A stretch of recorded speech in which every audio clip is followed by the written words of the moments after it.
What's going on, True Story? I found a story online that talks about an emotional affair. This guy seems to have zero trust in his wife. And I'm a true believer, if there's no trust, you don't have a marriage or a relationship. Anyway, I think this will be great for your audience. Keep up the good work, man. I love what you do here. All right, cool, dude. Thanks. It's always good to you guys can send in your personal stories, or if you see a story that you think is interesting and the audience will like, I'll check that out too. So let's check this out. Is it friendship or emotional affair? Uh-oh. And you know, a lot of people say if she has friends or she has a male friend, beware. New to the forum, been lurking for some time now, but really just felt the need to get some insight on my current situation. Who knows, it might help someone else in a similar situation. Yeah, that's true. Some background. I am an Army veteran, been married for 13 years to my wife. We have 3 children, 13, 11, 6. We have had our fair share of ups and downs in the past. I was at one time involved in an emotional relationship years ago when I was stationed in Germany to 2012 that lasted about 2 weeks. My wife found out about it and exposed it. I did not lie when she questioned me, but the EA was definitely going to become physical, seeing that the last message the OW sent me was, "Let's meet up for lunch sometime soon."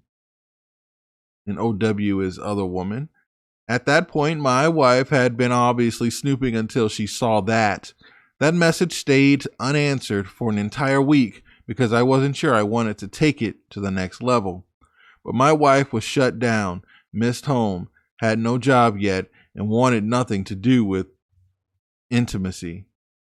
I tried very hard to earn her trust back, and we moved on. I had since then, and still today, removed all password PIN codes from my electronic devices, and she has open access to my emails, etc. I have never required the same actions as her because it was not warranted, and it seemed a bit unfair for me to demand her to reciprocate. Recently, she has received 3 promotions at her job in the past 2 years. She worked for the government. Let's leave it at that. She took on the most recent role of deputy and has complained a lot about the added stress and pressure. I completely understand and make sure I talk to her and comfort her as much as possible. After starting her new position last November, she has become increasingly distant, and as someone who suffers from bipolar 1, she definitely displayed depressive traits. I noticed she began shutting down towards myself and the kids. Irritability, snappy, and engulfed in her cell phone. I would try to spend more time with her after she came home from work. I would stop running my at-home business the moment she came inside. I would sit and we'd watch her crappy shows, but she was always glued to her phone. I would make a comment like, "If you're not watching this, turn it." She wouldn't leave her phone out of her sight and took it everywhere she went. That's always a red flag when they're super protective of that phone. Even from the couch to the kitchen to the bathroom, even to the shower. Several times I brought up that bedroom action was lacking and lame. I was asking if it was something about myself that maybe turned her off, my weight, my hygiene, anything. And she would just respond with the same, "I'm under lots of pressure from work. I'll try to be better." But I have constantly beat myself up for it, and in the last 12 months have lost a lot of weight.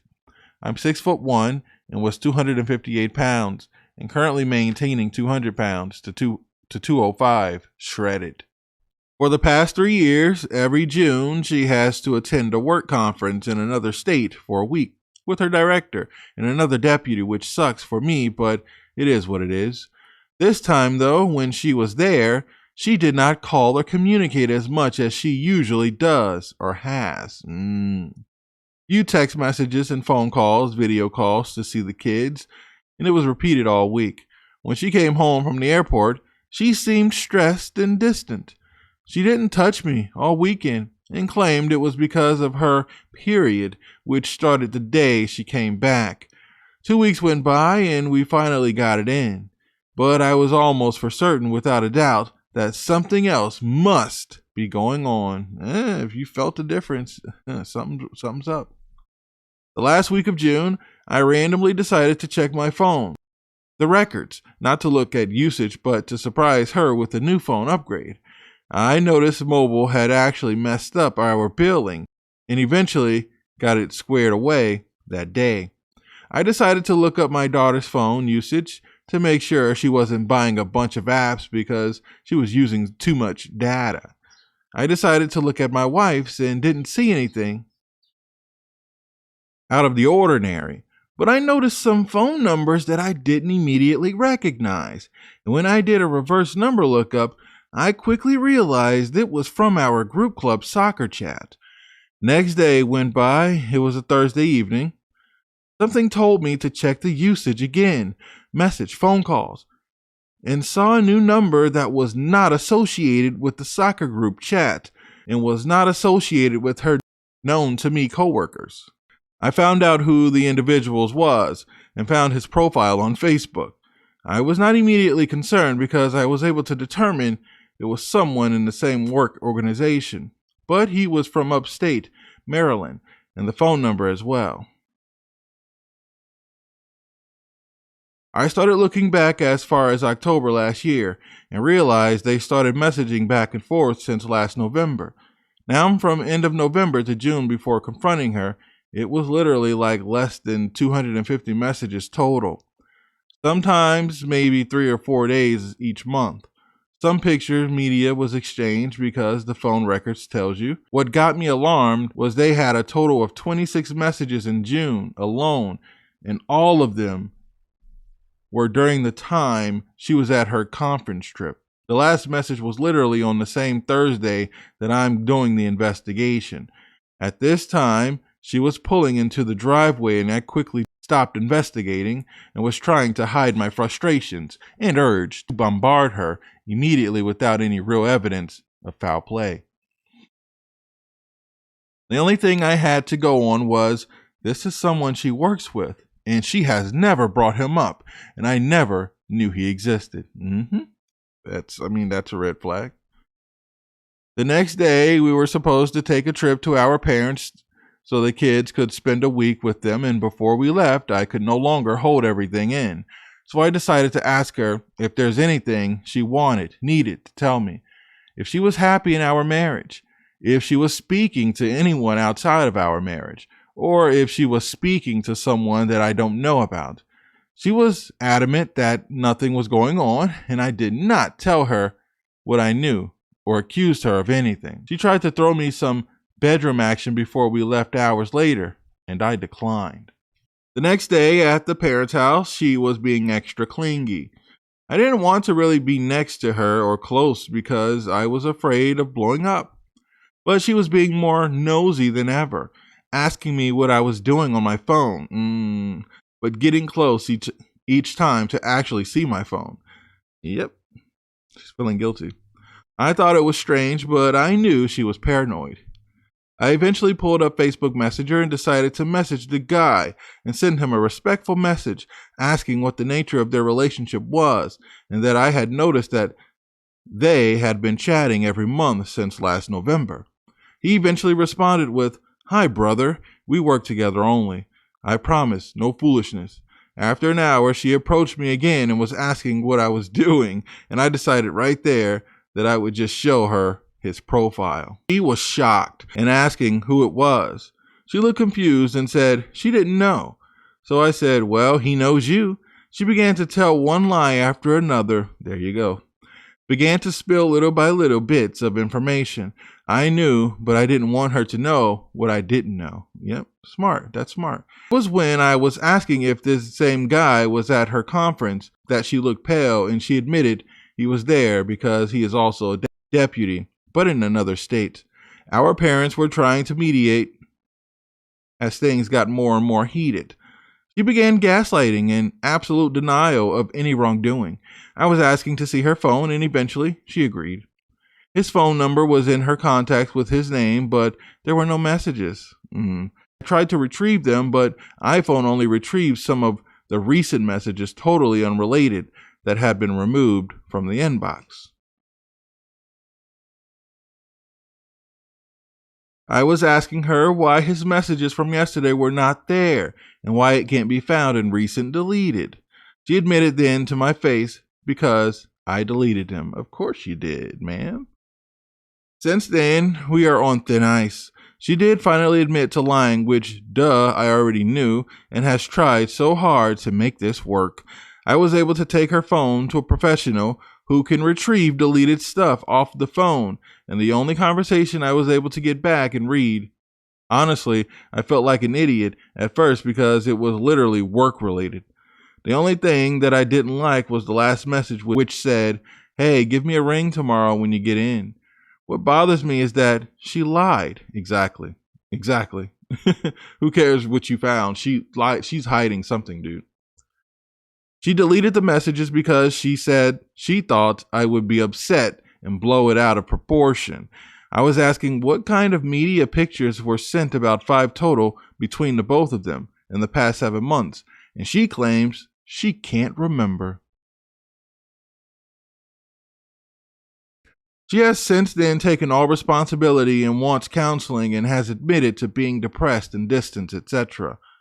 She did claim to cut off communication with the guy by official work email and stated to only contact her if at work by her official work cell or phone or email if it were work related from now on, because her marriage was her main priority. I did see the email to confirm. She then told me that after sending the email that he called her work phone, and she explained that I confronted her and she made it look bad because she deleted his messages. She said that he told her that I contacted him as well, and he told me nothing was going on. Since then, there has been zero communication, not even work-related communication, which has me puzzled. Or someone you've spoken to every month since November last year about work-related topics, why all of a sudden there is zero communication, at least to my knowledge? She absolutely refuses to admit or insinuate that she was having an EA, but all the signs and records, minus what I was able to retrieve, say otherwise. It's very hard to get over something when you know, believe, or want to believe that she is lying. She is actively searching for marriage therapy as we speak, and we start next month. She's throwing me bedroom action like it's crazy, and I believe it's just to make amends and move forward. Yep. But my moods change like a roller coaster. I just feel like I can't move forward until she owns up to it. But at the same time, it may honestly be nothing, and I'm just hurt and won't accept it. What say you? Wow. Dude, I'm not gonna say your name, but thanks for sending me this. This was really good. I like this. First of all, like, yeah, you guys know how I feel. I don't condone cheating by anybody, man or woman. You know, he was wrong. This OP was wrong for having an emotional affair on his wife. 100%. 100%. When you got caught, when you started having that emotional affair, the marriage was over. You know, yeah, you didn't move forward because you said you knew it was going to go physical. The lady wanted to meet for lunch, you know, but you didn't open it because you were like, "Well, I'm married." You should have been thinking about that when you were having the emotional affair with her. Like, that's not cool. Now here it is, your wife, she's getting some get back. You know, that's what she's doing, and I think that's so petty. I hate that. I hate people. I can't stand those situations and relationships. You know, somebody cheats, you stay with them just to get back at them. You know, yes, she's lying to you. You know she's lying to you. They've been talking about work-related things since November. All of a sudden, you catch them. She's deleted a bunch of stuff. Now, all of a sudden, they have no work-related things to talk about. Dude, she was having an affair with him. at minimum, an emotional affair. It might have gotten physical. There's just no trust in this relationship, and there's been disrespect on both sides. It's over. It's over unless you both want to just come clean about what you both did and you go to counseling and figure it out and move forward. But it's going to be hard because neither one of you will trust each other the same way.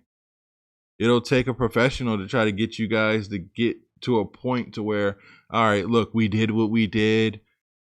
You messed up. I messed up. We realize we love each other. We have a family. Let's move forward. You know, so you said you're going to counseling. You know, hopefully it works out. I don't know. But if you ask me, it's probably over because neither one of you are going to trust each other. You're never going to trust her again. You're always going to be suspicious. I promise you, you're always going to check her phone. And vice versa. She probably has been snooping on you and you don't even know it. How do you move like that in a relationship? It's not comfortable at all. Once somebody breaks your trust, man, it really hurts. It really hurts when, you know, let's just say she never did anything wrong up until you had the emotional affair on her. You probably felt like crap, like, wow, I'm trusting this guy. I'm giving him everything. And here he is talking to another woman. And look how you felt when you saw that she was talking to this other guy. And you know she was lying about it. And she's feeding you all these lies. It doesn't feel good. When you're giving somebody trust, trust is everything, man. You give somebody trust and you're doing right by them and they just give you their butts to kiss. That's what it feels like. Both of you did wrong and it sounds like this marriage is ending, man. Is it possible? Yeah, there's people listening probably now that say, hey, I was married and this happened in my marriage and we've been married. We went through it, got counseling, and we've been married ever since. It's a possibility. So, I mean, I guess it doesn't hurt to try marriage counseling, you know? Guys, what do you think? You think he should divorce her? You think she should have divorced him? What do you guys think about this situation? I like this one. Guys, if you want to send in a story, send it to truestorynation@gmail.com. Here, I'll put it on the screen. That's truestorynation@gmail.com. We'll catch you guys at the next one.